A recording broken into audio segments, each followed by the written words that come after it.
അത്യാഗ്രഹം അത്യാഗ്രഹം അത്യാഗ്രഹം അത്യാഗ്രഹം കൊണ്ടെത്തിച്ചത് അവസാനം മരണത്തിലേക്ക് അല്ലേ? എത്ര കിട്ടിയാലും പഠിക്കൂല. പണത്തിനോടുള്ള ആർത്തി മാറാത്തൊരു ജനതയായിട്ട് മാറിയിരിക്കുകയാണ് നമ്മുടെ മലയാളികൾ. അതിനു വേണ്ടിയിട്ട് എന്ത് കൊലയും ചെയ്യും, എന്തും ചെയ്യും. എന്ത് രാജ്യവിരുദ്ധ പ്രവർത്തനം ചെയ്യാൻ പോലും മലയാളികൾക്ക് മടിയില്ല. എന്താണല്ലേ? കണ്ടിട്ട് വാ. മയക്കുമരുന്ന് കടത്ത് കേസിൽ കുവൈറ്റിൽ 2 മലയാളികൾക്ക് വധശിക്ഷ. കോഴിക്കോട്, തൃശൂർ സ്വദേശികൾക്കാണ് ക്രിമിനൽ കോടതി വധശിക്ഷ വിധിച്ചത്. ഇരുവരും മയക്കുമരുന്ന് കച്ചവടം നടത്തിയതായി അന്വേഷണത്തിൽ തെളിഞ്ഞതായി കോടതി വ്യക്തമാക്കി.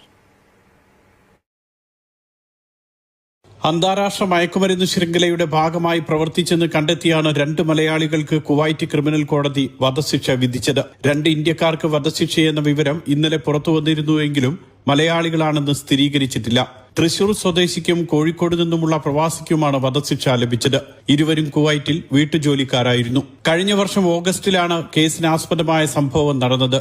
ഷുവൈക്ക് താമസ കേന്ദ്രം, കൈഫാൻ എന്നീ പ്രദേശങ്ങളിൽ നിന്നുമാണ് ഇവരെ അറസ്റ്റ് ചെയ്തത്. ഇവരിൽ നിന്നും 14 കിലോഗ്രാം ഹെറോയിൻ, 8 കിലോഗ്രാം മെത്താഫെറ്റമിൻ എന്നിവ പിടികൂടുകയും അളവ് തൂക്ക ഉപകരണങ്ങൾ കണ്ടെത്തുകയും ചെയ്തു. അളവ് തൂക്ക ഉപകരണം ലഭിച്ചതോടെയാണ് മയക്കുമരുന്ന് കച്ചവടമായിരുന്നു പ്രതികളുടെ ലക്ഷ്യമെന്ന് സ്ഥിരീകരിച്ചത്. മയക്കുമരുന്ന് കടത്തിനും കച്ചവടത്തിനും കടുത്ത ശിക്ഷ നൽകുന്ന നിയമം കഴിഞ്ഞ മാസം 15-നാണ് രാജ്യത്ത് പ്രാബല്യം.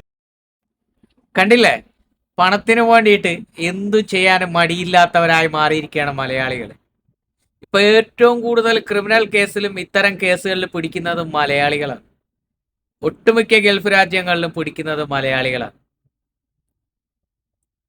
ആർക്ക് വേണ്ടിയിട്ട്? എന്തിനു വേണ്ടിയിട്ട്? ഒത്തിരി നേരത്തെ അത്യാഗ്രഹം, പെട്ടെന്ന് കാശുകാരനാവാനുള്ള മോഹം. വീട്ടിൽ ജോലി ചെയ്യുന്ന 2 ഹൗസ് ഡ്രൈവർമാരാണ്. കണ്ടില്ലേ? മയക്കുമരുന്ന് വിറ്റിട്ട് മരണശിക്ഷയാണ്. ഇവിടുത്തെ ശിക്ഷ അത് തന്നെയാണ്.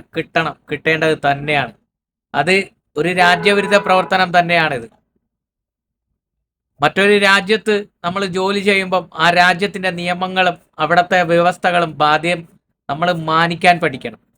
നമ്മുടെ നാടിനെ പോലെ മറ്റു രാജ്യത്തിന്റെ നിയമവ്യവസ്ഥകൾ മനസ്സിലാക്കി ജീവിക്കാൻ പഠിക്കണം. പക്ഷെ അത് പഠിക്കുന്നില്ല.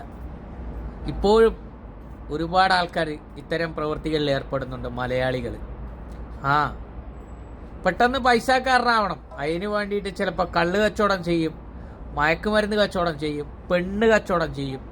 പല പരിപാടികളിലും മലയാളികളുണ്ട്. പണ്ട് മലയാളികളെന്ന് പറയുമ്പം ഇവരൊക്കെ പറയുന്ന മലയാളി ജയൻ, വാജിദ് ജയൻ എന്ന് വെച്ചറിഞ്ഞാൽ മലയാളി സൂപ്പർ എന്നാ പറയുന്നത്. ഇന്ന് മലയാളി എന്ന് പറയുമ്പം ഒരു പുറംതിരിഞ്ഞ് തുപ്പാണ്. എന്താണെന്നറിയോ? ലോണ് തട്ടിപ്പ് മലയാളിയാ, ബാങ്കിൽ നിന്ന് പൈസ കെട്ടേണ്ടി പോയത് മലയാളിയാ. അതേപോലെ തന്നെ ഹോസ്പിറ്റലിലെ കേസിലെ പല കേസുകളിലും കാണിക്കുന്ന അതിക്രമങ്ങളും കൂട്ടിക്കൂട്ടലുകളും ഒക്കെ മലയാളിയാ. ഇവിടുത്തെ എന്തൊരിതെടുത്തു കഴിഞ്ഞാൽ ഇപ്പം മലയാളികൾ മലയാളികൾ മലയാളികൾ മലയാളികൾ. കണ്ടില്ലേ? എന്തിനായിരുന്നു അത്യാഗ്രഹം? പണത്തിന് വേണ്ടിയിട്ടുള്ള അത്യാഗ്രഹം ചെന്ന് എവിടെ എത്തി?